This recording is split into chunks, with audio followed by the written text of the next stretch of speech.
Let's bring him on. Calling you now.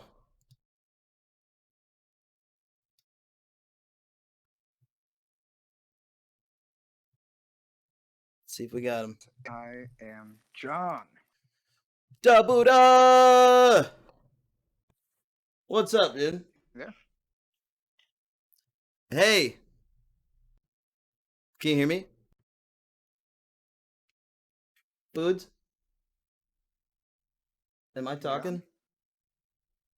Hold on. Let me check my bullshit.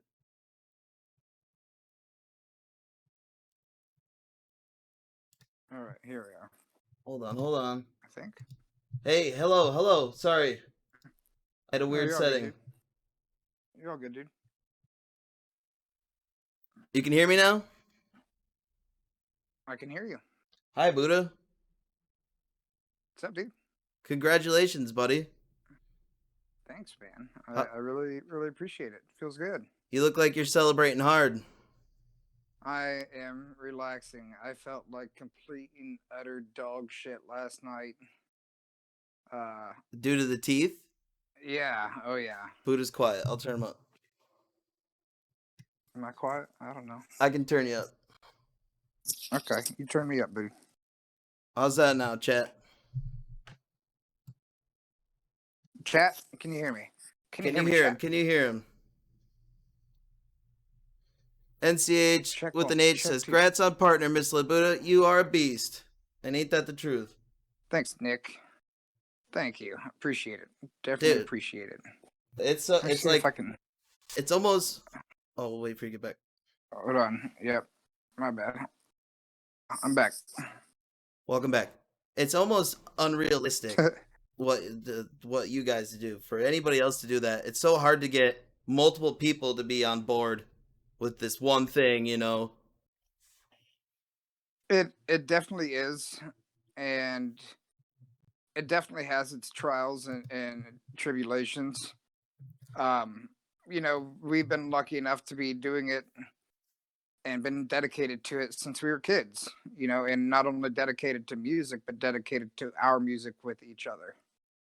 Well, then you introduce the streaming. That's a whole nother element. Now it's not just like band practice anymore. You're putting on a show, dude. You're playing fucking You Are Glowstick Willy, you know. You have to keep up the act and keep going, you know. And doing it 5 nights a week while playing music for 6 hours. For sure. It was definitely the learning curve. I'll say that. I mean, you're taking complete of one environment, which was our element, which is the live show, Yep. in front of an audience, and then we started playing in a fucking corner to a laptop on top of Jimmy's. You know what I mean? It was a very hard learning curve to get and to understand and to try to figure out, beforehand when we were out doing shows and all that. You have your own stage charisma, you know what I mean? And you have the audience there. Yeah, and you can feed off of that. And with the streaming, you had to find your stream charisma. It's completely different than your stage charisma. And in fact, I noticed that even going back and playing the few shows that we've done since COVID, we've definitely brought our streaming charisma to the stage. Whether or not it's just our banter back and forth, our silly, stupid, like, jokes that just happen to come up with, you know what I mean? Yeah, like the shit that's like inside jokes to the stream and stuff. Like that'd be cool to start incorporating into the show, you know? And I mean, we have, for those few, like I said, for those few shows that we had back. I mean, we had Halloween shows that were back. We had Willy Town that was in the middle of COVID. We really didn't have too many shows, but the shows that we did, especially the Halloween show, that's when I first noticed, like, just our stage banter back and forth. It's not like the olden days where, all right, this next song's about that person who took my bloody heart and stuck it in a blender. You know what I mean? Like, There, Although maybe you still do write songs like that.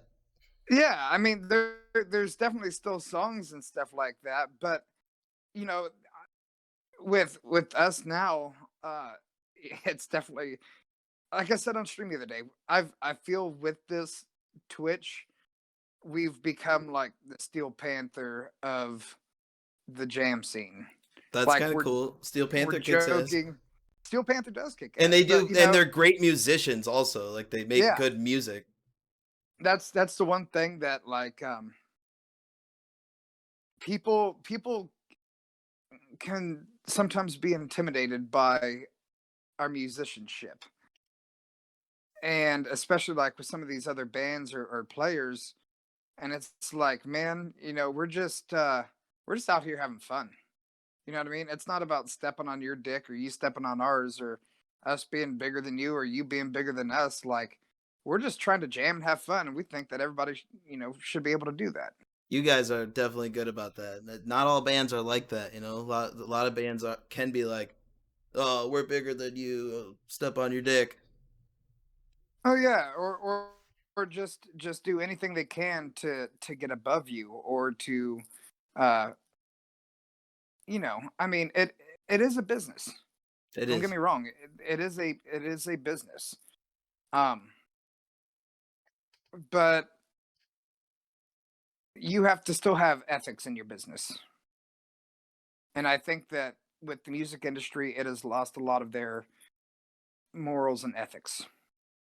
Well, yeah, it's a whole new world. It's a whole new ball game. What the industry was 20 years ago is gone. Yeah, and nobody knows what direction to go with it. And in fact, it's not even just the music industry, John. It's music in general. Let me break something down for you. We are in musical turmoil right now. And I say that because if you go back and actually look at music history, you have your Baroquean period, you have your medieval period, you have your Romantic period, your Classical era, Yep. your 21st century.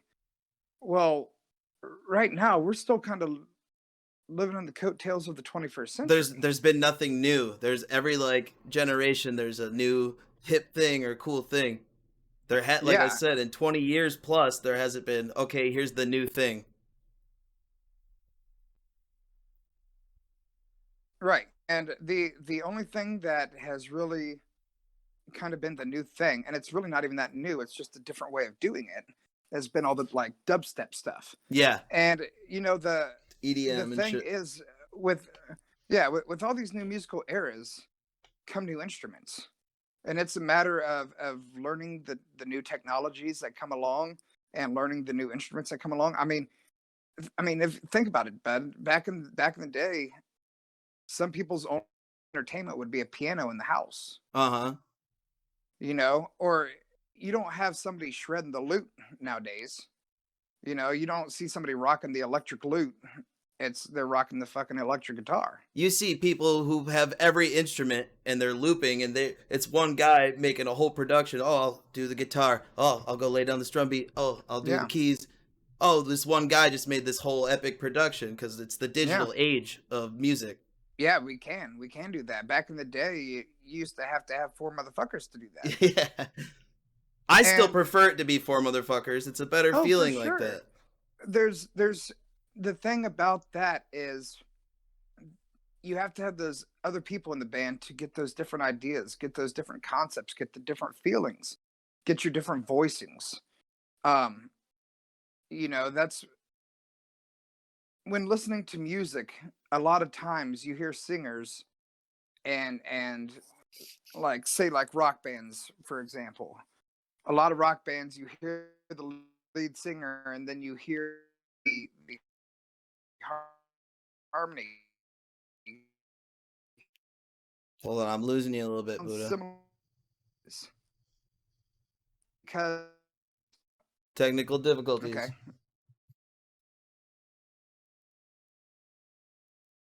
You're Is back it now, you? Is it maybe? me? I don't know. It looks like you're back. You got shitty I'm internet? here. Are you on Wi-Fi? Okay. No, I am on Wi-Fi. Okay. And it's pretty close to me.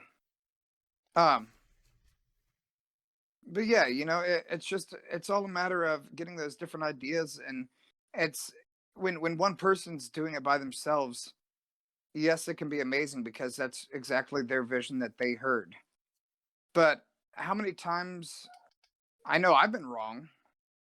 How many times have you been wrong in your life? Well, you could be wrong about that music that you're playing. And you just need that someone to show you a different idea or a different concept to be like, oh, that would go really well with this. Yeah. Wrong in what way do you mean? Like musically Well, wrong or wrong for I mean, you? it's not even that. It's when writing music, there's few things that are actually involved in writing music, and that would be talent, your background, and ego. Yeah. You know what I mean? Like, you have to have a story to tell. That's like kind of the background of the song. You have to have the talent in order to write the song, and you have some sort of an ego uh, to have enough, not necessarily courage, but um, just to have enough charisma to write that song, get it And out. to deliver it. You know what I mean? Actually go through with playing it for Yeah, people and standing by it. Jack Straw, Glass Moon Man. It's hard to write a song sometimes. So when you're sitting there and you may have this whole song written, but somebody comes in with a better idea, you can't just naysay that idea because it's your song and you wrote it. You have know to what I be mean? open. You have to You be have to do open. what's best for the song. Yeah. And you might be blindfolded and be like, "No, I wrote it and it's great like this," but Right. I mean, and that's where the other heads coming in plays such a vital role. absolutely. There's a reason why DJs are typically one person, and there's a reason why bands are typically more than one person, Uh-huh. or Because of talent and skill. solo acts. It's the whole soul. Well, it's not really talent and skill because you ask me to do and bass nectar does. There's no way I could do that. Right. But what it is that's his vision and that's his ego playing into him doing what he wants to do and only what he wants to do. Whereas with us, we have built a three-headed, one-minded monster. If that makes sense. A three-piece is perfect, dude. That's not any more than that, you're dealing with too many personalities. You guys have Chris It's a Bro lot. come on every now and then. He's kind of like, I always consider him like the unofficial member of Glowstick Willy, but Well, he's a touring member, you know what I mean? So when we have those certain times where we need that fourth guitar player, like say when we went down and did the Halloween shows, well, doing the Kiss set, Metallica set, you have to have that other guitar player. They're the music is written for those harmony parts. absolutely. It's written for two guitar players To have a rhythm and a lead. Yeah, right. And we can pull a lot of stuff off, just the three of us. But it's important to have that fourth guy, not only to just add in that extra bit so I don't have to be as busy, or James doesn't have to be as busy, or Ralph, but it also gives us a little relief vocally. And Chris brings a lot to the table. Yeah, he opens up a whole different plethora of what you guys can do. For sure. And he's very talented. And the way we kind of look at Chris Bro is he's the fifth Beatle. He's the Billy Preston of Glowstick. When you're sitting there hearing that Let It Be fucking organ solo, that's not the fucking Beatles. That's Billy Preston, just high as fuck, laying it down on the keys. So it's funny, watching the Beatles. What is that? Let It Be, where they're on the rooftop playing for everybody. If you watch that concert, you see Billy Preston off to the side playing. You know what I mean? Everybody's focused on them, but he's definitely just as vital of a role. Yeah. Or say somebody like with Ozzy playing, a lot of times he has his keyboardist off to the side. You know what I mean? Because I've seen a lot of bands do that. rock and roll. off But stage hired musicians. Like, well, this part's in yeah, there, so we need somebody playing it, but you're not actually in the band. right. And luckily, I feel that we all kind of understand our role with Glowstick, including Chris Bro, and he knows, like, yeah, he's a fucking hired gun, and but in the same sense, we can pick anybody to hire out to fucking do that, but we choose him because That's your boy. he's He our kicks boy, he's ass. our brother, he kicks ass, and he does what's needed, and he's, If Glowstick was gonna I have a mean, he's fourth member, it would be Chris Bro, I feel like. my best friends. Me, and me and Chris Bro have too many similarities. Me and him are peas in the fucking pod. We're in the same place in a lot of things in our life, and so we definitely understand each other. And he's definitely been there for me, just as I've been there for him for a lot of situations. And he's by far one of my best friends. Yeah, you I guys think, can see it when you guys are on stage. You guys and have that. I really think that that's one of the things that sets us apart is we pretty much are all best friends. Like it's all It's we've known. unreal. No bands are like that. Bands that Right. do it for so long, they end up hating each other, And fighting. don't get me wrong, we definitely have our fights and our complaints with one another, but in the end, does it really fucking matter? No. This thing that bugged you, that did or Brooksy did the fucking day, does it change really my feeling or opinion about the individual? Like, no, I love them all with all of my fucking heart and would do anything in the world for them. Well, that's how brothers are, dude. Brothers are always fighting, you know? It's just means you guys Right. love And each I mean, other. and that's how it's been since day one. I mean, I remember one of our very first shows. It was my first show on bass.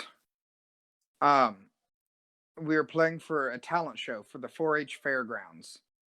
Like it was the 4-H fair in town. It was 3 o'clock in the afternoon Like the on a kids who Saturday. sell animals and shit. Yeah, yeah, that's one of the bigger things in our town because we're in the middle of fucking bumfuck Indiana. Yeah.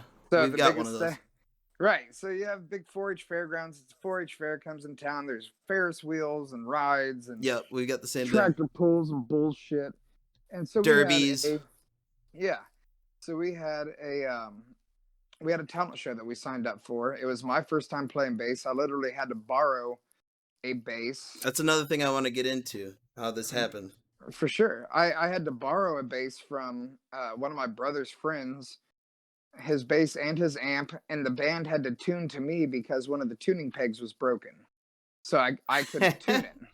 So I had to tune the 3 strings to the 1 string, and then the band had to tune to me. And we played a song, but I mean, even before that, like we were loading up the equipment, getting ready to go, and Ralph and Jane get into a fight. And literally to the point where they break it up. Ralph and James' dad split them up. Ralph fell on the ground and like hit his head on the gun cabinet, and his head was bleeding. Oh, Jesus. And You we guys were got our young at this point, right? yeah. I mean, we're 13, 14 years old, maybe barely 15, maybe. No, it would be 14, 13.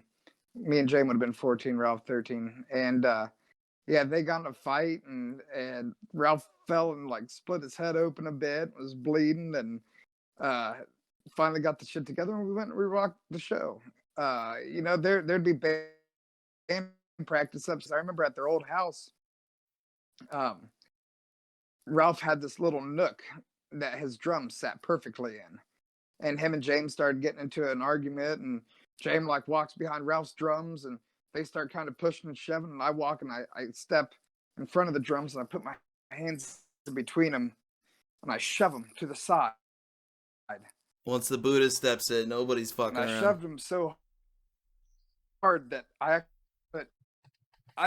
his ass through the wall, like, and his ass print went into the drywall. And as soon as that happened, we all just started cracking up laughing. Like it went from a fighting situation to James sitting in the wall. So we had to have James get out of the wall, help him out of there. Then we thought like, oh shit, their dad's gonna be pissed. So we took an Aussie poster and we covered the hole so that their dad wouldn't find it until they moved out of that house. That's legendary. That's a good But little yeah, insider so glow stick story.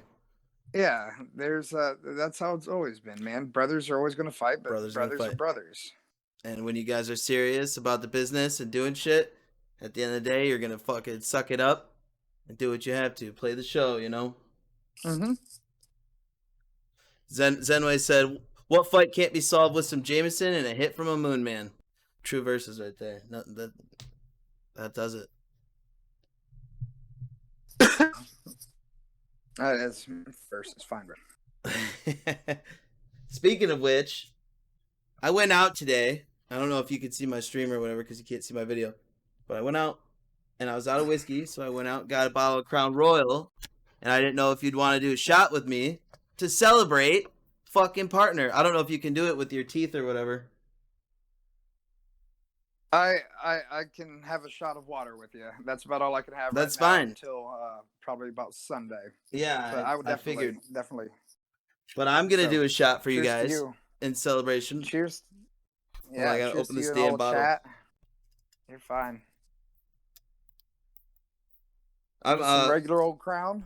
Yeah, some regular old Crown. It's kind of been my Love some good quarantine Crown. drink. I've been on it. Hey, there's nothing wrong with Crown. I do. Have you ever heard of Sexton? Sexton? It's Yeah. whiskey? Counts, Yeah. what's up? No, I have not. I don't. If you ever find it, you should get it. It's a single malt Irish whiskey, so it almost has like a Scotchy but Irish whiskey still, and flavor. Well, we do like Irish whiskey. What'd you say? It's Sexton? Yeah, and it's kind of a weird little bottle. It's almost like a pentagon or an octagon shaped bottle. It's black and short. It's probably one of those things where it's just like, once you hear about it, now I'll see it everywhere, you know. But if you're not looking for it, you don't see it. First time we ever had it, we were down in Atlanta, Georgia. Or not Atlanta. It was Birmingham, Alabama. And we went to this burger joint. It's a burger club down there in Birmingham. Burger club. Yeah, down there in Birmingham, the bars can't stay open 24 hours a day. So what a lot of the bars did is they started turning into private clubs. So instead of paying a cover fee, you pay your membership fee to get your card, and then you pay the cover fee on top of that. But once you have your membership card, then you can always come there and you never have to pay that again. That's pretty sick, actually. And because there's a private club, like this one bar we played is called the Nick in Birmingham. Super cool. Would stay open till 4:00 in the morning, and then we'd go to burger joint always. That was a 24-hour burger joint. You had to have your burger club card to even get in. It was always packed. Yeah, and slamming ass burgers. But the bartender bought us a couple shots of that Sexton one night, and it was delicious. See, somebody turned you on to it, and then you're like, oh, now I know what this is. Yep. That's how it goes. That's how life goes. All right, so I'm doing a shot for you, Buddha. Congratulations. So happy for you guys. You got partner. On the day you got partner, you're here talking with John. I love you. You know that. I am. Bud, you've been a great friend for many years. Many years. And I was thinking that, I was like, I've been friends with Buddha for a lot of years, and it's like, every time I run into you, it's like, we talk for like 30 minutes, and we haven't actually had a chance to sit down, talk, hash it out. And I've had some questions for you, and I've been wanting to talk to you. Like this, for example. Let me pull it up. The first night we met, Buddha. Did you see that picture? Yeah. Yeah, that was awesome. Up on the stream here. That was in Mount Pleasant, Michigan. I walked in like, 1 second. Walked in and you were like, oh, I need a partner for pool. And I'm pretty decent at pool, so I was like, I got you, dude. That was a fun show that night. That was a good one. That was my first Willy show. The first night I met you guys, and it was that's a great introduction. I was like hooked after that. Like, all right, I'm going to Willy Town. Gotcha. Yeah, roped me right in. And I'm pretty sure we kicked some ass at pool. Oh, I'm positive we did. I do enjoy the pool. You Dude, gotta find a lot of ways to pass time on the road. Pool is one of them. That place had sick frozen margaritas too. I don't even remember what the name of the bar was, but I don't remember it either. I remember they had a couple pool tables that were decent, and they had a giant fish tank. Like when you walked in behind the hostess, giant ass fish tank.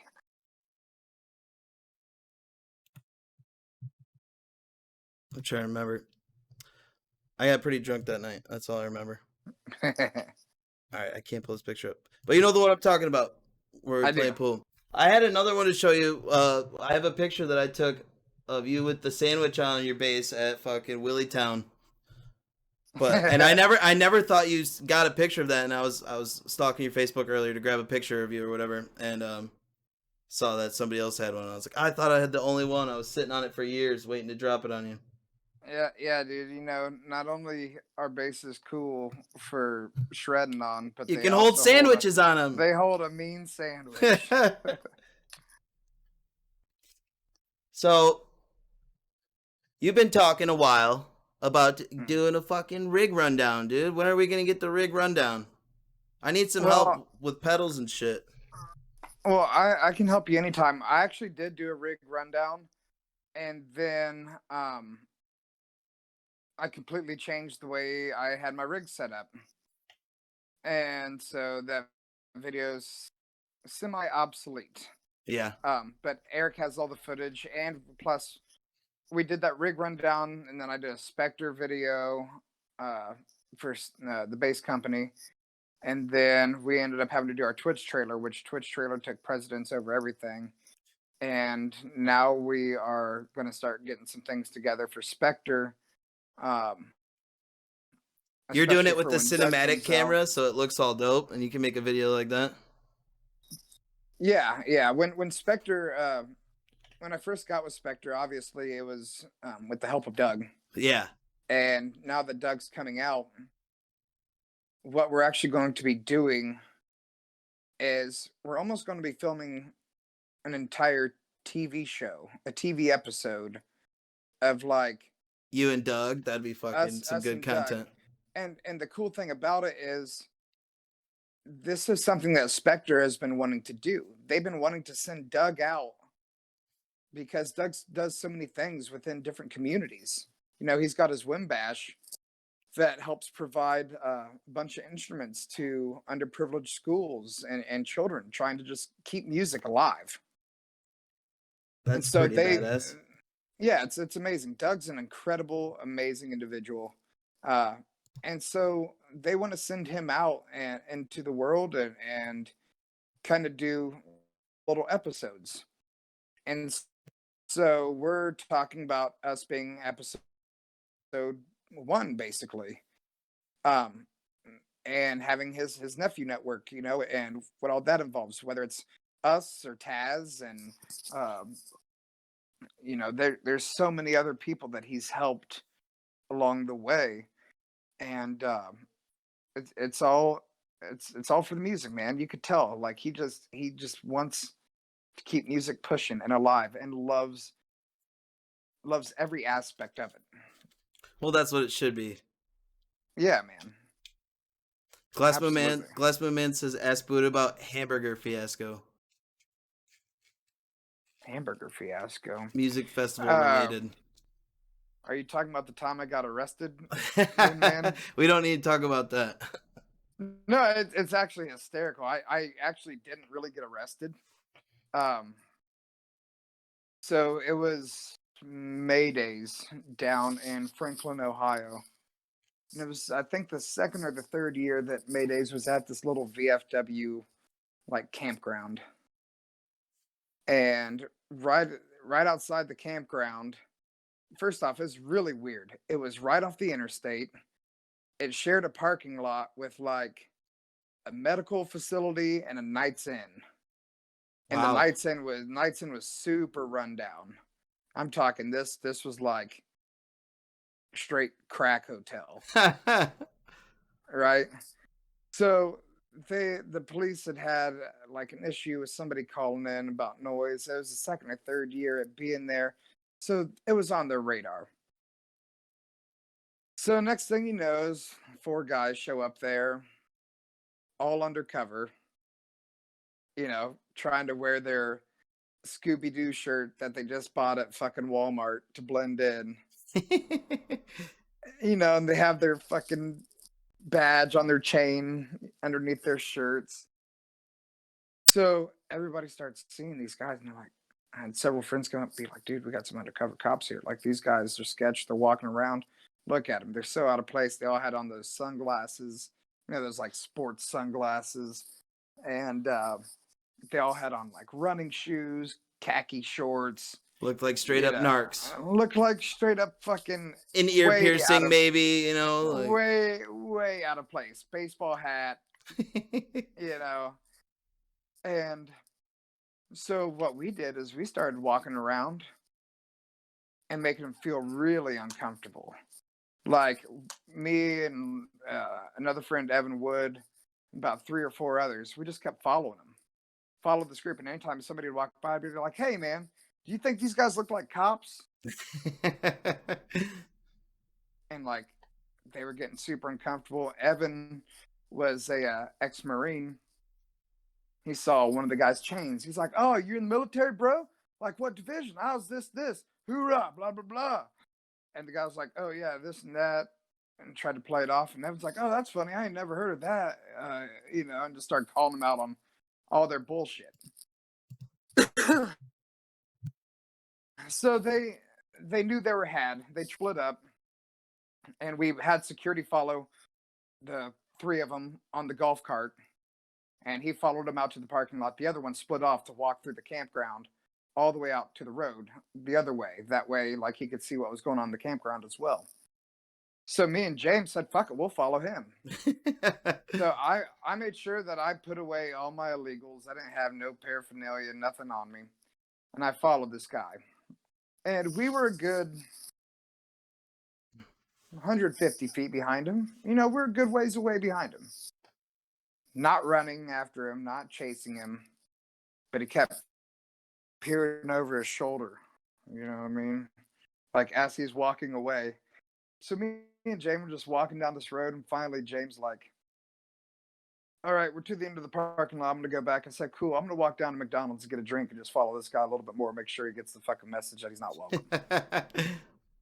James like, all right, here's $1 for you. So as I'm walking, I see this guy pull out his cell phone. He's still peering over his shoulder. He makes a call, and he goes down to this McDonald's that he walked to. Well, the McDonald's was where I was going to get a fucking drink. You know what I mean? It's like a drink or a cheeseburger. I was going to get a drink. And next thing I know is I have this shitty beater car fly up behind me, honking their horn. I'm like, what the fuck? I turn around and these 2 cops hop out, throw their badges up over. They're like, yo, like, what are you doing? Blah, blah, blah, blah, blah. And start bitching at me. What's your name? What's your information? Meanwhile, James there. And he's like, whoa, what the fuck? Like, what are you guys doing? So I'm cooperating. I don't have anything to fucking hide. I tell him my name and information. I'm like, who the fuck are you guys? Like, you just pull up on me and telling me you're a cop just because you flash a fucking badge at me? Look at your piece of shit car you're driving. You know what I mean? And so I told James, call 911. Like, James calls the cops on the cops. That always gets him. I swear to God. You guys are ever involved in an awkward situation with the cops, call the cops. Because then they're like, they don't know what the fuck to do. So James calls the cops, says these 2 guys are trying to pull me over down the side of the they're harassing me, and he wants a cop out there, and I ask for their supervisor. So next thing he knows, they pull me off into the big boys parking lot. I've got these 2 cops sitting there with me. Next thing I know, 3 squad cars roll up. I'm thinking to myself, Jesus Christ! Like, I already have 2 cops on me. I was following a cop. Now I have 3 squad cars, and then the Sarge rolls up in his car. So Sarge gets out. He calls his officers over. It's like, "What's the problem?" And they talk to him for a minute. And he comes up to me and he says, "All right, sir. So here's the issue. Obviously we had some undercovers in here. You were made, you guys made him, and he felt threatened. He called you in as a suspicious, person." That's what the 2 initial cops said is, "We got a call about a suspicious male walking down the road." He was the suspicious man. You know what I mean? So I play into the game, and Sarge is like, "Good news is I'm gonna let you go today without like a ticket or anything." Meanwhile, our merch girl Corinne is sitting there, and she's saying, "Ticket for what? How are you going to write him a ticket? There's no that he did to break the law." And I said, "Oh, Sarge, I want my ticket. Like, nobody's going to believe that I got pulled over by 2 undercovers for going to get a fucking drink. Like, I want my ticket." And the Sarge said, "Well, I can't do that." I said, "Come on, Sarge, I need my ticket. I'll pay the fine. I don't care." And he says, "Well, I wasn't the arresting officer, so technically I can't even write you that ticket." And the dumb fuck undercover said, "Oh, I got my ticket book right here, Sarge." And the sergeant just looked at him like, "Shut the fuck up, you idiot." So I said, "Well, if you're not going to give me my ticket, at least one of you guys, somebody buy me a cheeseburger." I looked at the 2 undercovers. I said, "You guys caused all this problem. You arrest me. Give me I'm a just trying to get a cheeseburger." cheeseburger, dude. So come on, Sarge. Me and your boys now. Like, hook me up with a cheeseburger, bro. And about that time, the fucking undercover who I was following, who already had been into McDonald's, comes out eating McFlurry. And I was like, "Dude, you just caused all this shit for no reason. Like, you at least buy me a cheeseburger." He's like, "You want a cheeseburger, bro?" I said, "Yeah, dude." So I had this cop take me into McDonald's. we, we bought a fucking cheeseburger. I took the cheeseburger back to the festival, and I split it with everybody. Thanks to the Franklin PD, we all took a bite of This victory. one's on the Franklin PD. Yeah, we all took a bite of victory for that. Wow, that's legendary. Yeah, man, it was classic. I still have the police report of my suspicious character walking down the road, and they wouldn't even email me my police report. I had to send some girl to go pick up my police report from the Franklin P, scan it, and send it to me. It's fucked up, dude. It's fucked But up. you said you still have it? Oh yeah, it's in my Google Drive. Nice. So, back to before that, bass pedals and stuff. Where would you start? If I was gonna get my first pedal, my first 2 pedals, what would be key to have? Okay. Well, first off, what kind of amp are you running? I got a Mark bass, 210s. That's plenty. That's all I need to know. It almost makes no sense to have pedals if you don't have a decent amp. You know what I mean? Like, I would always start there. There's a very good example of, you could play a $200 bass. Oh, hey, bud. You can play a $200 bass and through a $50 amp and sound. You can't $1,500 bass through a $200 amp and it sounds anywhere close. Yeah. You know what I mean? There's a huge difference in that. So you gotta have a decent bass. What I always amp. recommend as kind of a first pedal, it's not even that you have to have a decent bass. You have to have at least a decent amp. Okay. Most basses will be decent. You know what I mean? Like, it's a workhorse. It doesn't necessarily, until you make a giant step up, you don't need to have some crazy expensive thing. Always a great starter pedal, in my opinion, is a Boss ME80, I think. It's a like ME80B. Um, it's a multi effects pedal.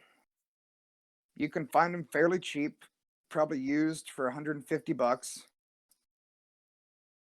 Um, and what that does is it's a cool multi effects pedal that actually is almost like three different stomp boxes. You know, on your first channel, it's your distortions and overdrives.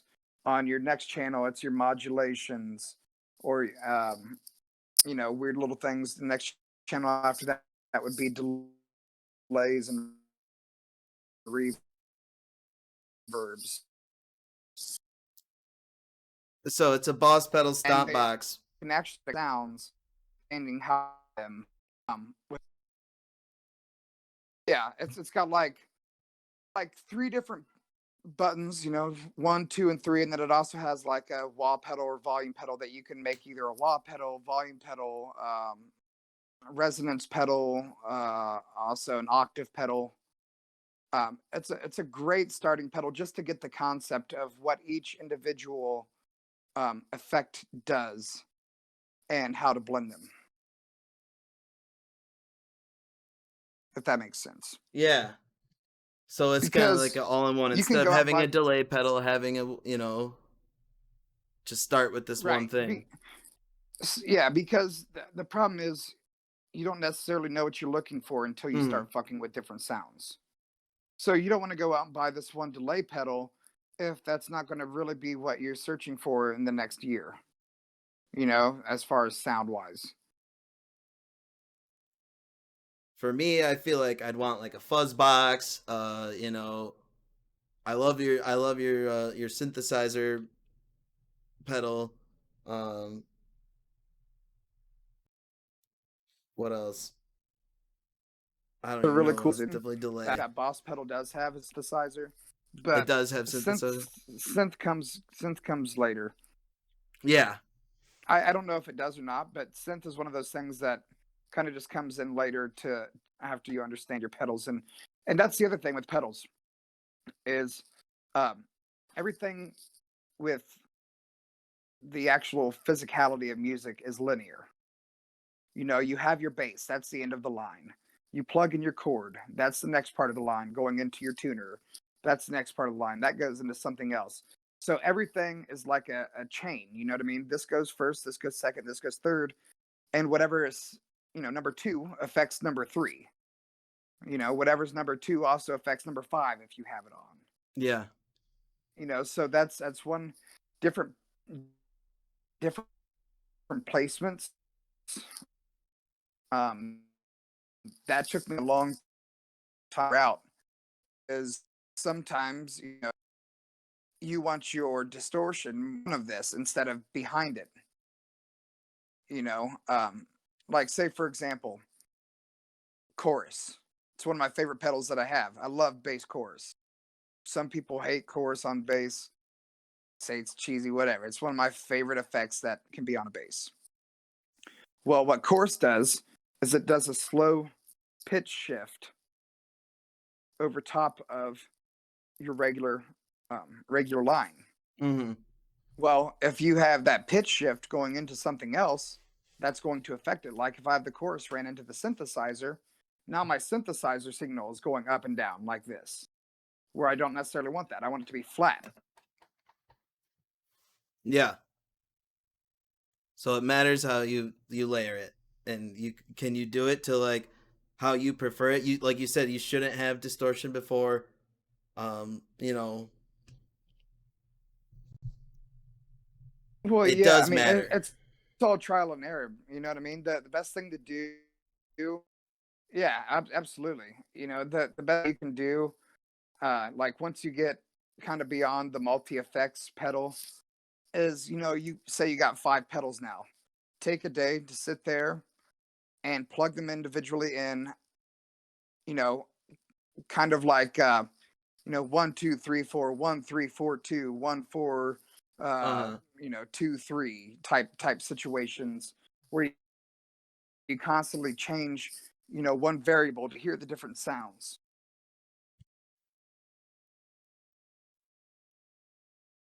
Chasing chasing tone, um, in any form of music, that's the musician's drug. Yeah. You know what I mean? Is finding that tone, finding their voice. You will chase for years. I mean, you ask me, you ask Chris Bro. Uh, Chris Bro is one of the worst at it. That motherfucker for the past 4 years. I think he's finally where he wants to be now. Mm-hmm. But for the past 4 years, is always, oh, I got this new pedal and I'm gonna try this out. I think it's gonna do what I wanted. And then he's like, nope, I gotta switch this out. I gotta do this, or then I got this, and then it's not working right, and you know it. But it's all about finding your voice. You know, you don't want to sound like somebody else. You want to sound like you. Yeah, but you take influence from other people, you know, like Oh, everybody for has their sure. influence of who they want to sound like, but you put your own twist Absolutely. on it. Absolutely. That's why, like, my distortion pedal that I use, it's a EBS Billy Sheehan um pedal, and it is absolutely fantastic because one of my biggest things with a lot of these pedals is they have a blend knob. Well, what a blend knob does is you have 0 and 100. 50% would be 50% distortion, 50% clean, or 50% synth and 50% clean. And then you can add more synth by turning it more towards the synth side, Hmm. or more clean by more towards the clean side. The problem with that is you lose a lot of your ass. Like your bass is bottom heavy, and when you turn that pedal on and it's not bottom heavy anymore, you lose the feel that you have. So with this particular pedal, it has a clean level and a distorted level. You literally blend them yourself instead of having one fucking knob do that job for you. Right, and like you said, you're out, then you can really tune in your tone. Absolutely.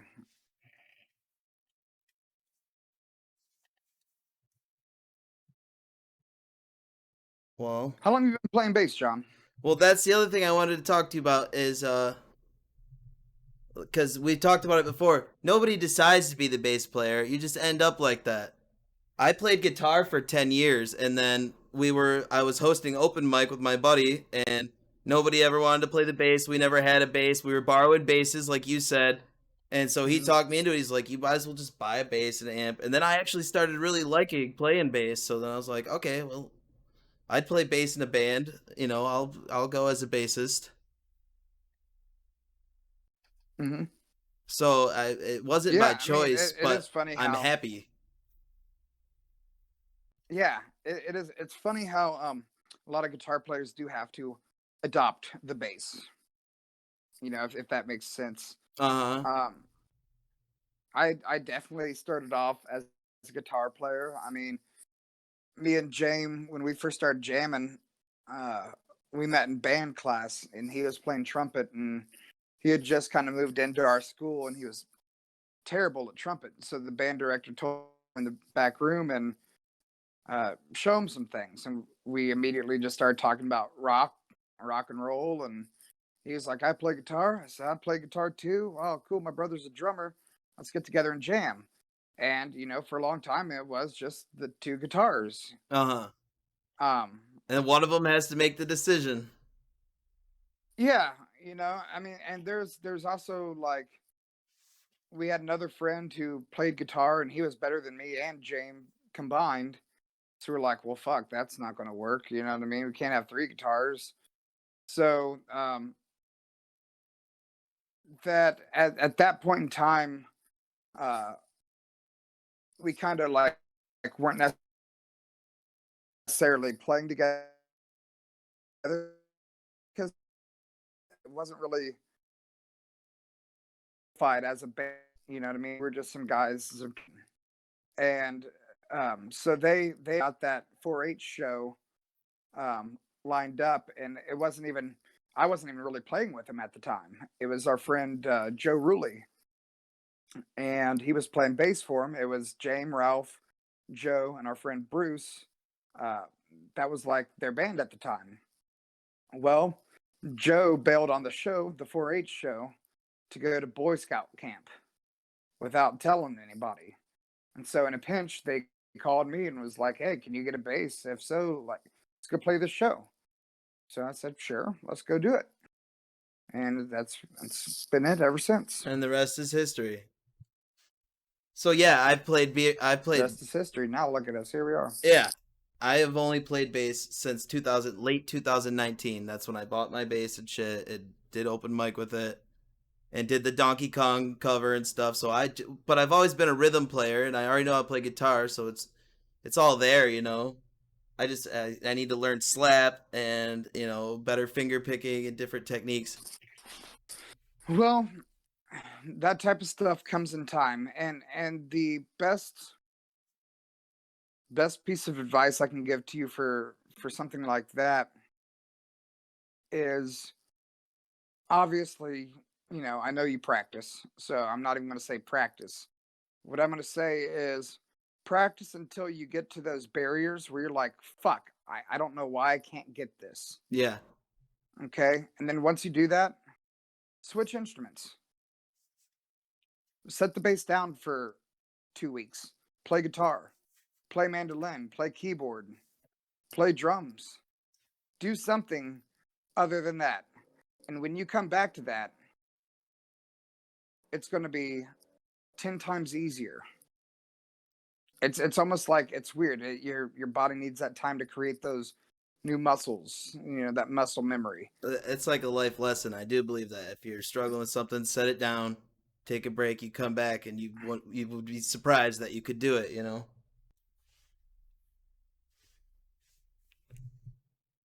Here, Buddha, you're tilted weird on me. I mean, twist your phone.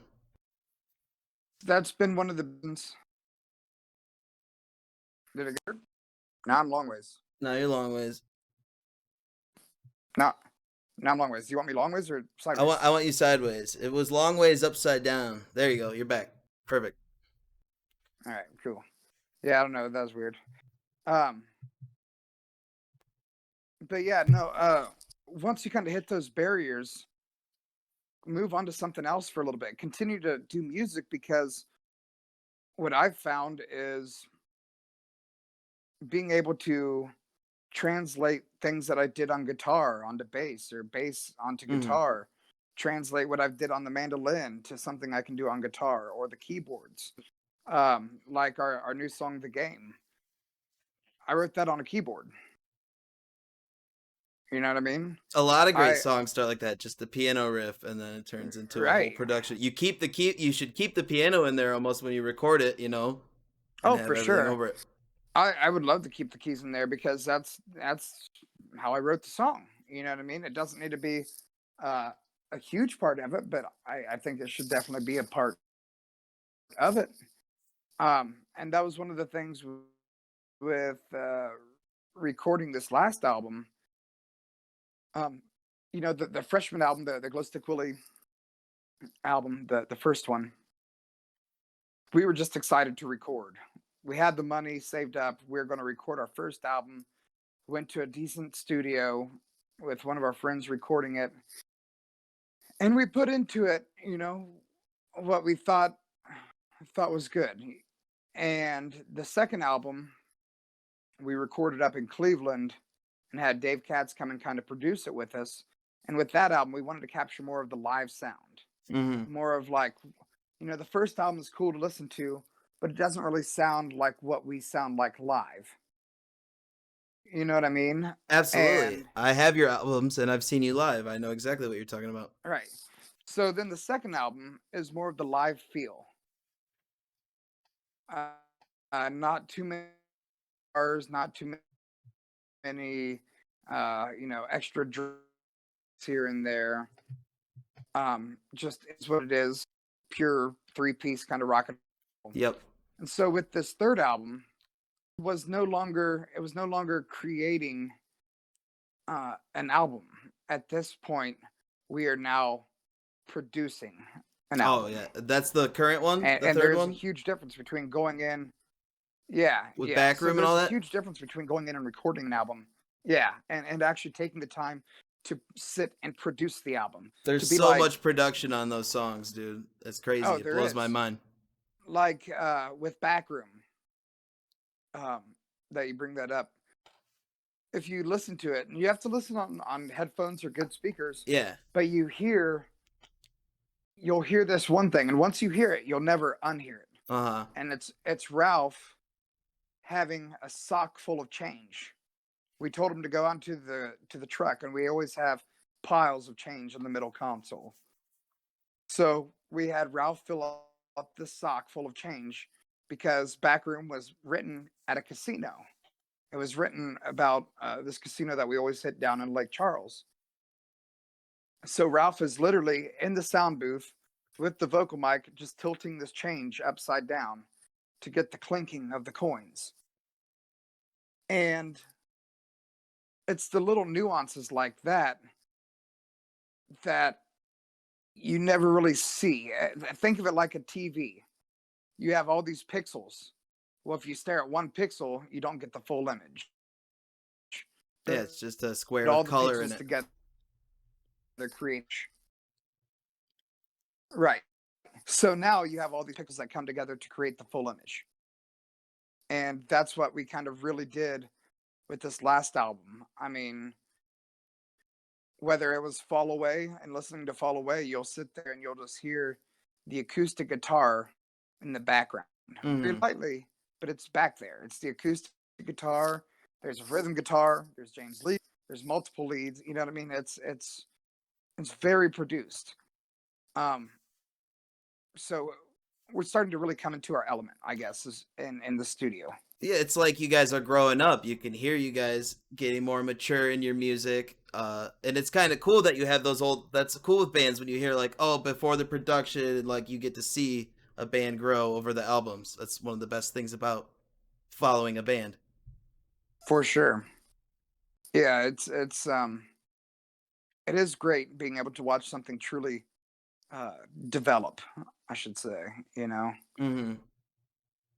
Whether and that's for anything. That's for not only just music or our music in general. I mean, that's for somebody who's painting. That's for somebody like Streaming. Moonman blowing glass, streaming. Yeah, I mean, it took me. If you go back and watch our first few streams, it took me a year, the months that we've been. I think I was You in know the what I first mean? Like, Glowstick Willy it stream where it didn't was just feel you right. guys. You guys were just playing acoustic in a room with a shitty mic or something. You know, like way back, 2017 ish or Yeah, some shit. yeah, 2018. and that's what it was. You know, it was something that we kind of started for fun, but never did I see us having to do it like we did when the pandemic hit. And then once that hit, I mean, it just felt weird. It felt so weird. But once I got comfortable and really in my element, Yeah. and you know, to James' credit, James just kept saying like, "Dude, just give it to me. Just please give me your all." You know, with this, I Yeah, know he it's said he weird. held you guys hostage. Yeah, you know, I know it's weird. I know that you don't. Um, I could tell you didn't get it at first. Like you and Ralph were like, "What's Twitch?" Like, okay, let's just play music. And I knew JMO who had the gears turning. Like this could be a thing. But now you've come fair. full into it. You're a Twitch man, dude. You are an icon Well, on Twitch now. A it's partner. not even necessarily the Twitch band, but it's literally about just being comfortable. And once we finally got to our comfortable state of, it- it's What are you figure there? out more than just play here complete. And so, yeah, you, you there? Hold on. Say what you were saying one more time. I think I got you back. Okay. I said I literally had to study streamers to try to see like how the banter goes, how does the interaction go, and it was hard on that aspect because being a one person streamer, you don't have to interact with those other people, or you don't have other people interjecting or adding things. Yeah. Um, so I had to learn how to like I had to relearn how to work with my bandmates and the crowd until I was comfortable. Absolutely. And I've seen a lot of bands who do that, and they've done streams that are like, it's super weird to not have an audience. You're playing these shows and it's just silence after you play. It's like, dude, if you're looking at the chat and everyone's going crazy in the chat, that's the same thing. That's the audience. That's your reason to do it. All those people there Well, who are fucking sitting on the other edge, loving what they're hearing. that's another thing with a lot of these bands though is they'll sit there and they'll rent out a sound stage or something and go and play it or play in their garage and have this equipment, but they're not looking at the chat. Somebody else is running their cameras, somebody is looking at their Hmm. chat. They haven't They don't figured get it that out yet. interaction. Yeah, Chat they don't. interaction is the way to it. You Right. guys figured it out first, dude. No one else has figured that out. Yeah, and I mean, thankfully, we have some awesome ass streamers like Daniel DK and Fantastic Plastics, Mary Amber, um, Risky Biscuits, who we were able to take notes from. I mean, the marble race, that's DK all day. Hmm. Like, we totally ganked that idea from him. 50 subs, Well, give out a free he shirt. probably ganked it from someone else, so Oh, it's I'm sure passed I'm down. sure he did. I'm sure he did. And that's the cool thing is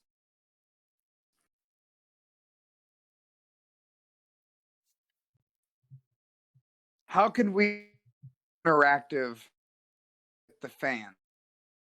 We be not only self with the fans and be entertaining uh them, and especially because I mean us shows, we'll Yeah. sit there and we'll jump in the crowd with a bottle of whiskey and chug it with everybody. You know what I mean? Like, you're through a fucking TV. That's So what I was gonna it's about say, learning those dude. different things on how, whether or not it's the polls, the marble races, it's something that gets the fans involved and on their toes. And you guys have always done that in real life too. I've always noticed. It's like, oh, you go to see Glowstick Willy, then you're hanging out with Glowstick Willy. They're sitting around with the fans and fucking partying with you for the weekend or whatever. Yeah, I mean, and you know, I think that we have that mentality because we had to work our ass off to get to where we are. We, in order to get people to notice us, we had to do like the so 1 year. They weren't booking us on there. We were too small. They didn't know our fucking music. They didn't know anything about us. So what we did is we volunteered to be stage crew. We showed up there at 7 o'clock in the morning after driving 3.5 hours through the middle of the night to put a stage together for them. And we made cool with the stage guy.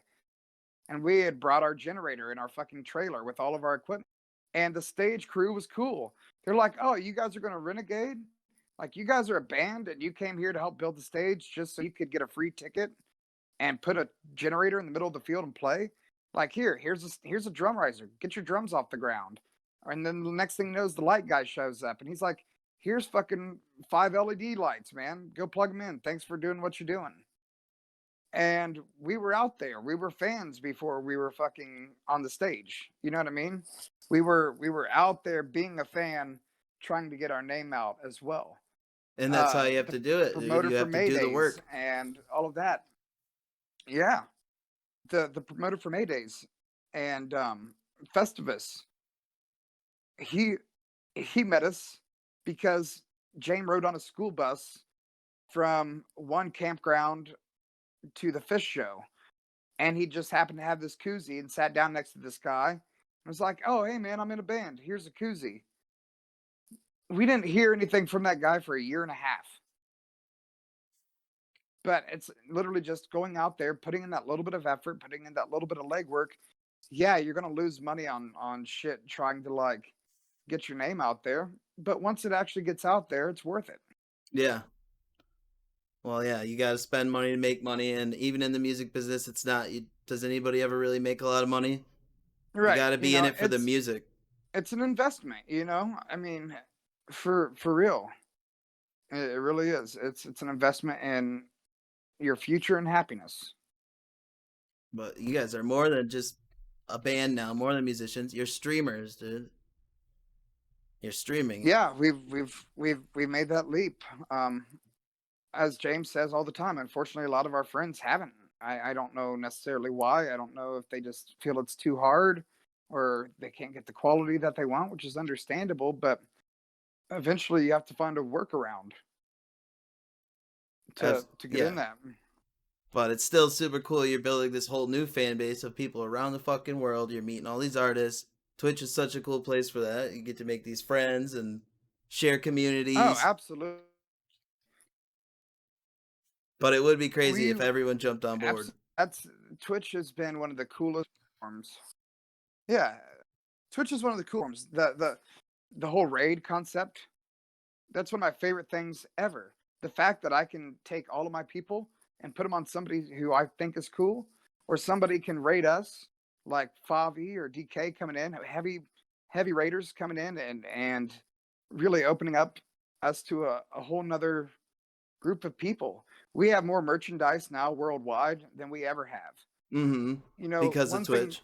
yeah, absolutely. One thing to really think about on our Facebook profile, we have over 14,000 likes. We've had our Facebook for 10 years. And you've only had Twitch for a On couple of Twitch, we've years. been 6.2K. streaming for a year and a half. Like real, yeah, really streaming for, yeah, already hit almost half of our fucking numbers on Facebook. And that's worldwide active people. Right. And it's constantly growing.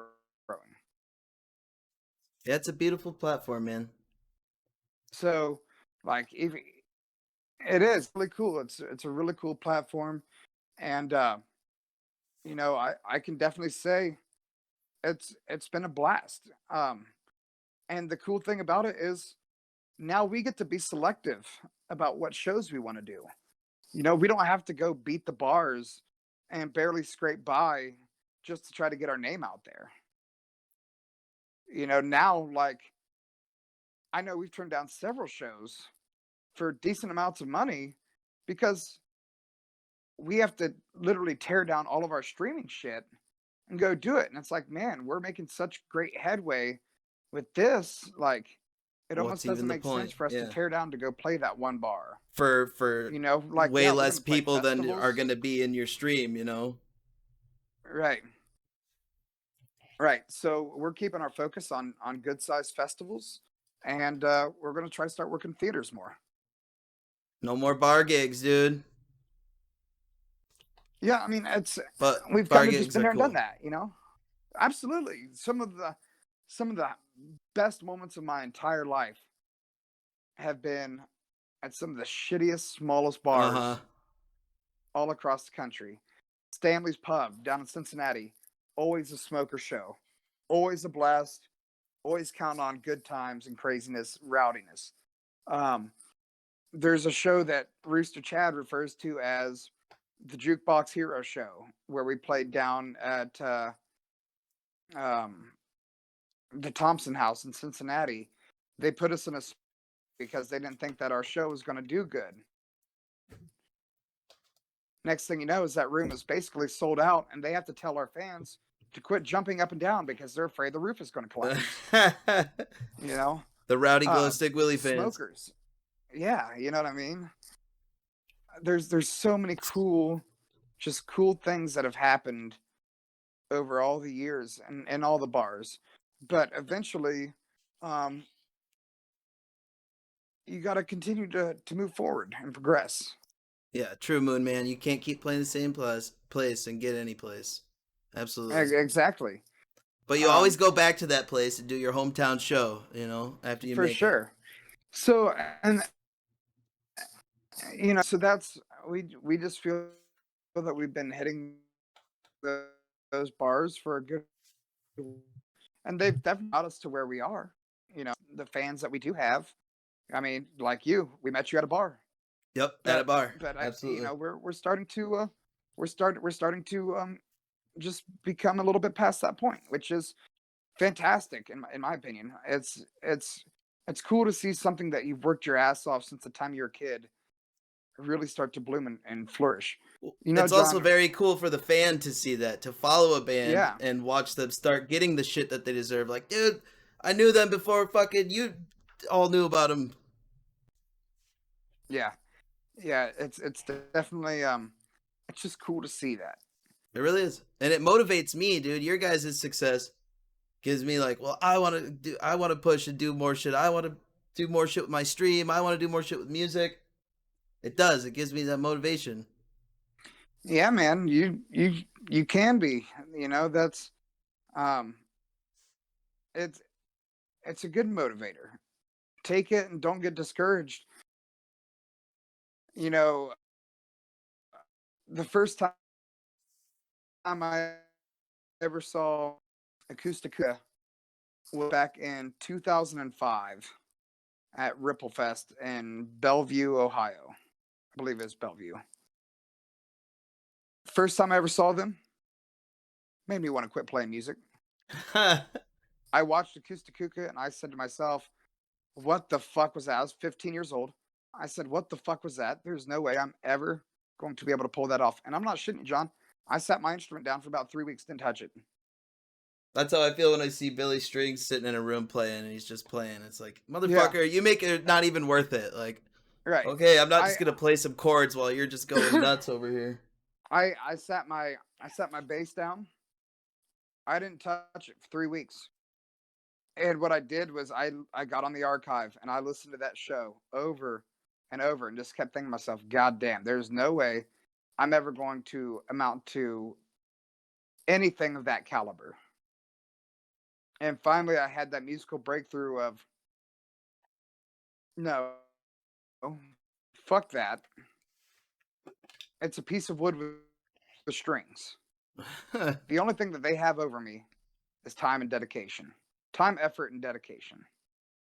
They have the same piece of wood with the same silly fucking strings. All they have on me is their time and effort that they have put into that instrument. It's the mind that And controls what's that's happening, what kicked right. That kicked my ass into gear. After I had that breakthrough, I was like, I can do this. Like, I'm not going to let that discourage me.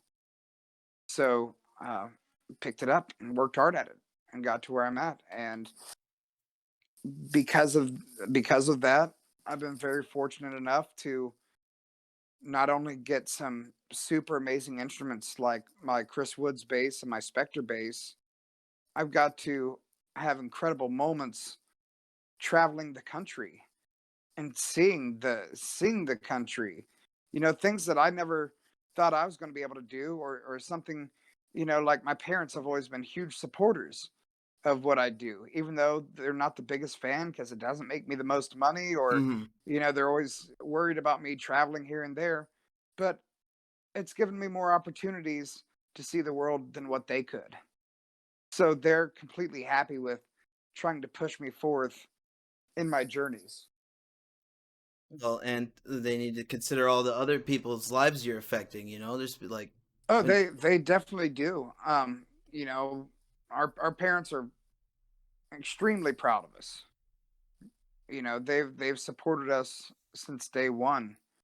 Um, Especially like, you know, that's a hard conversation to have with your parents to sit them down and and to say be I don't like, want to work a normal job. hey, I'm not I'm I'm not cook anymore. Like I'm this isn't what I'm going to do. I need to really focus and put my effort onto something that I love and is my passion, I and just had that's that going to fulfill conversation my with my life. mom. I'm not even gonna lie. I was like, Mom, like, I'm gonna try to pursue this thing. Oh, and that's the it's it's a tough conversation. In fact, if there's a really cool video to watch sometime. It's it was from a TV show, a Canadian TV show. Say it's called "Come On Children," and what it was is it was based about. It was almost like the first original Real World. They took like 10 kids and ranging from the ages of probably 12 to 20, you know, 12 to 18, something like that. and they had him living in this little commune house. And it just so happens to be one of the individuals was like a 17-year-old Alex Lifeson from Rush. And they have on video on this fucking TV show Alex Lifeson having that conversation with his parents. Wow. And like sitting down and saying to his parents, I'm going to play music from the rest of my life. Like my band, you know, this is what I want to do. I want to make music. And of course the dad, well, what are you going to do when you fail? What are you going to do? What are you going to do with your life after you've dedicated this time to it and it gets you nothing? Well, because as a parent, like, oh man, like this is a impossible. It Right. is almost an impossible dream. I'm just gonna watch my like. I have to warn my It kid is. that. And Alex's response is, kind of, I don't know. I'll get there when I get there. But if I don't give it this shot, I'm never. If you never take a swing, if you always just constantly, as Uncle Doug says, you ain't gonna hit nothing out the park sitting from the fucking sidelines watching. You have to at least step up to that plate and take that swing. Who cares if you strike out?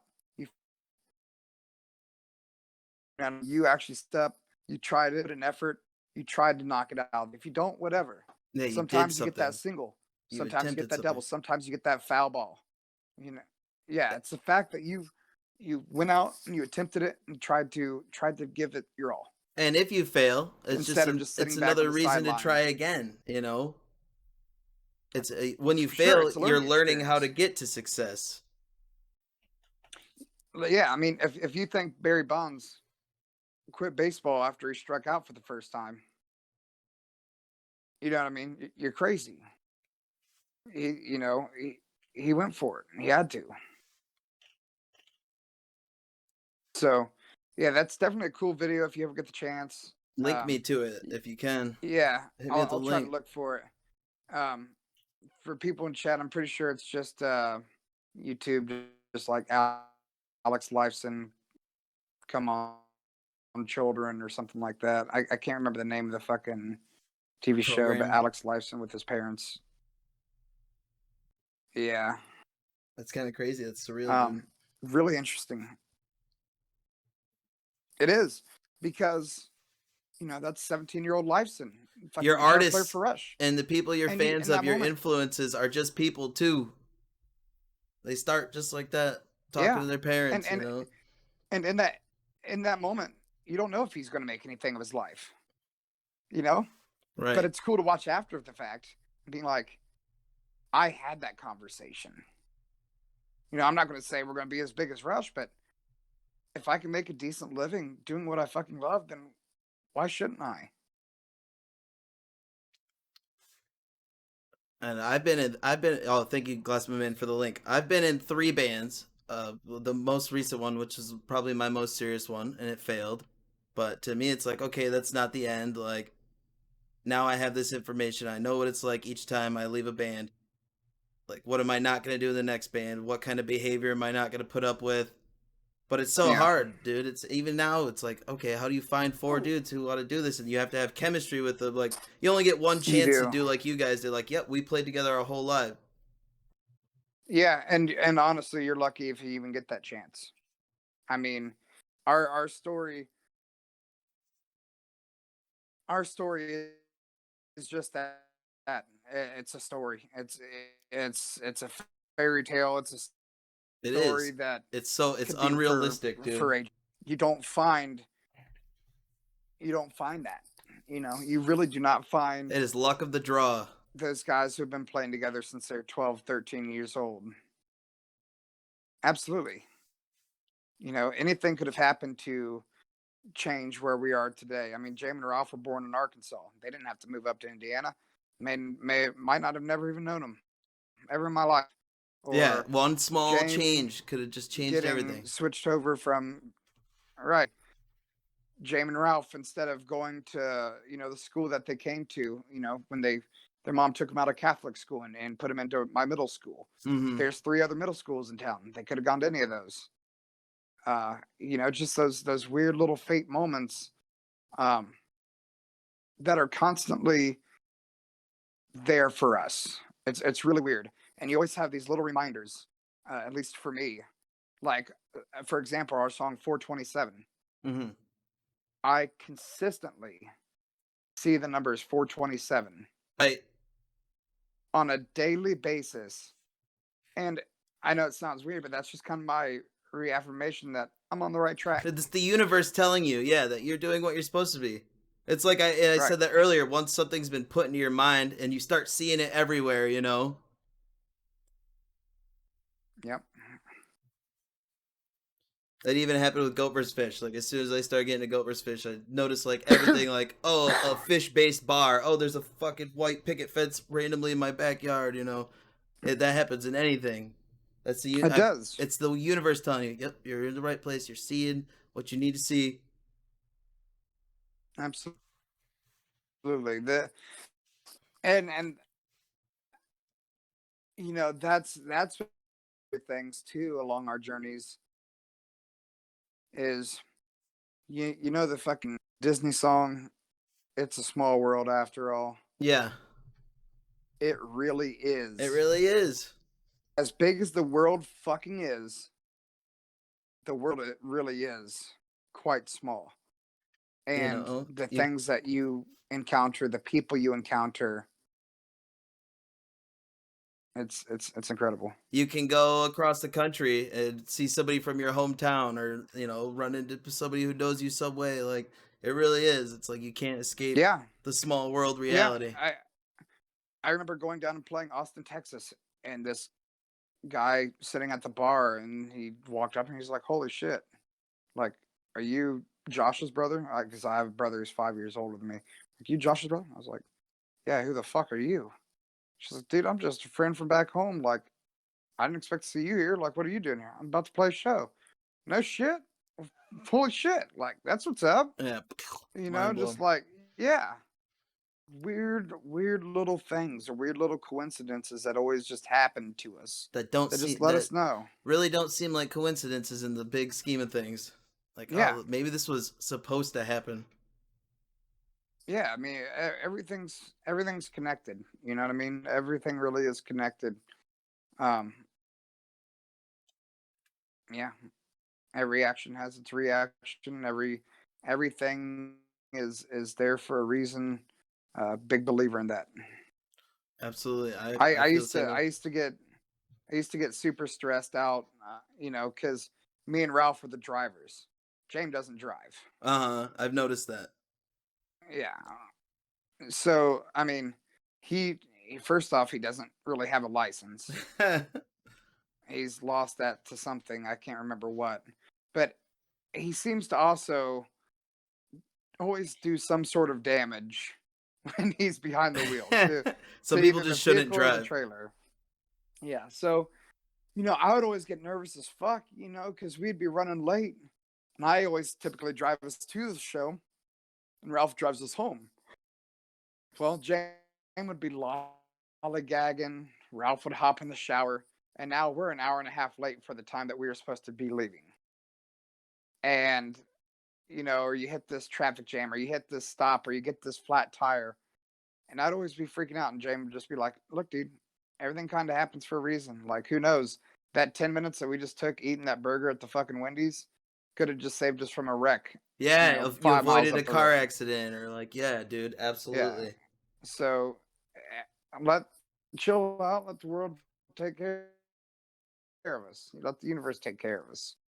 It's put us here for So a reason. just We kind of need to gotta see go with something. it. Yeah, I believe that for sure. Yep.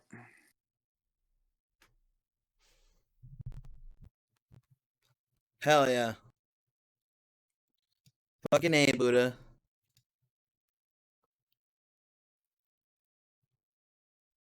Well, I think I want to play a song for you. Okay. What you I got think for I'm me, gonna bud? attempt it, if you'll let me. I would love to hear it. Let's see. I practiced it today, so if I mess it up, It's just because I'm nervous.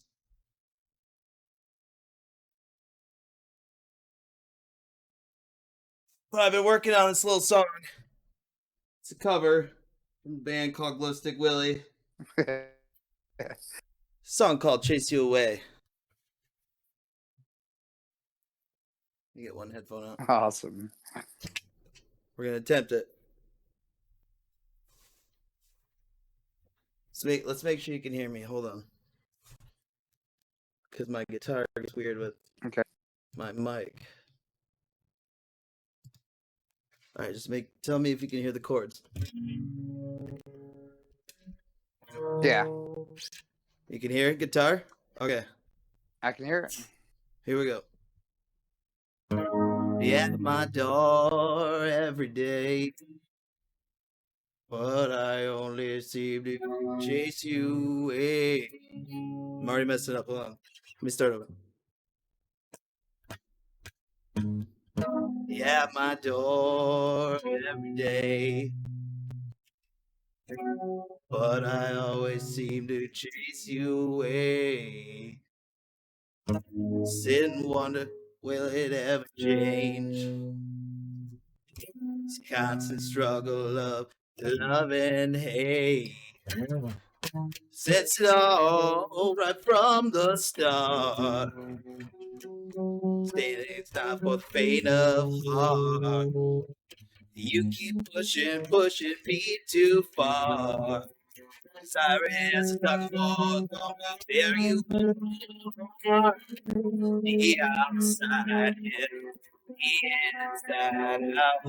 How long's it been? We've been going around. You come back here, but you can't stay. 'Cause I chase you away.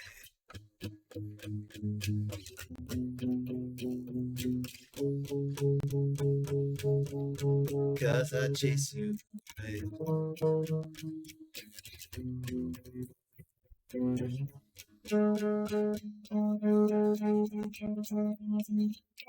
One of these days I'm gonna get to you. Instead of sitting through the head, but I'm close behind. One step, but you know I'll get mine. The outside in, the inside out. A long step, we've been going around.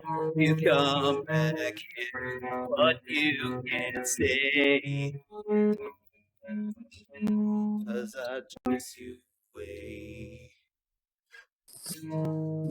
Fuck yeah, dude. That's awesome, man. Was That's that? Am I getting awesome. close with it there? You're getting really close, dude. You're getting really close. What was hard for me is I forgot you guys do your shit in E flat. So then it was like a big change on the vocals for me. I was like, oh fuck, this is completely different now. Yep. Yeah, man. That's a huge compliment. Even learning this song. Yeah, has anybody else ever covered Glowstick Willy songs? Does anybody do that? We have had a couple people cover our songs, and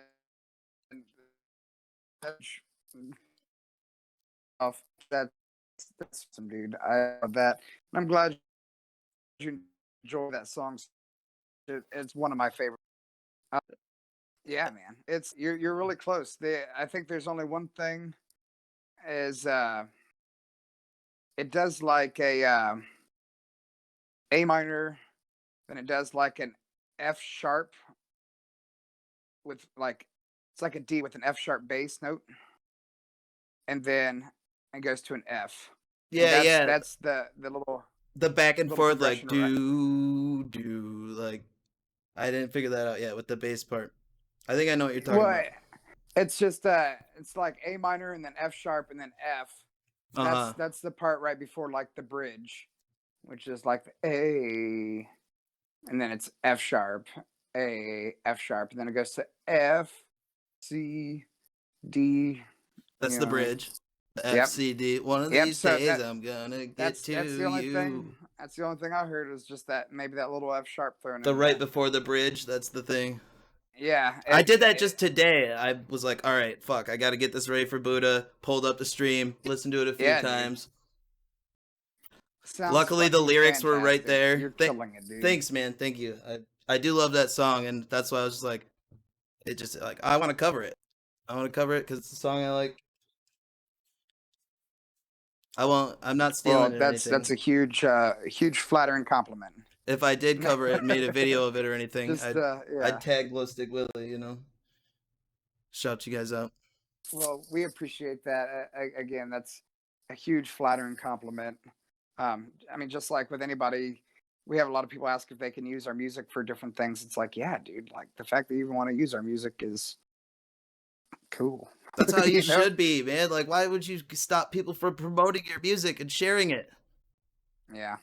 So, well, hell yeah, John. I appreciate all of this. It's been fun kicking it here with you and chilling and getting in some good conversation. I can't wait to see you in person. Yeah. Hopefully it'll be sooner than later. I think I'm gonna talk to JMO, and I want to try to like maybe make a plan in May to come down and see you guys.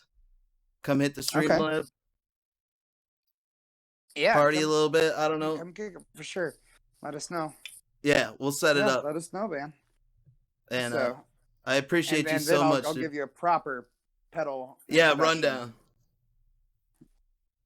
Yeah, for sure. So, thanks for having me on, John. Thanks for being on, man. We appreciate you so much. Congratulations up, partner, dude. Celebration. Thanks, You're bud. the shit. Celebration. Many verses. We'll talk to you very soon. Thanks for coming on. All right, bud. And have a great night. Yep, you too. Peace. There you have it. Buddha Aguilar. The man. And if you weren't here,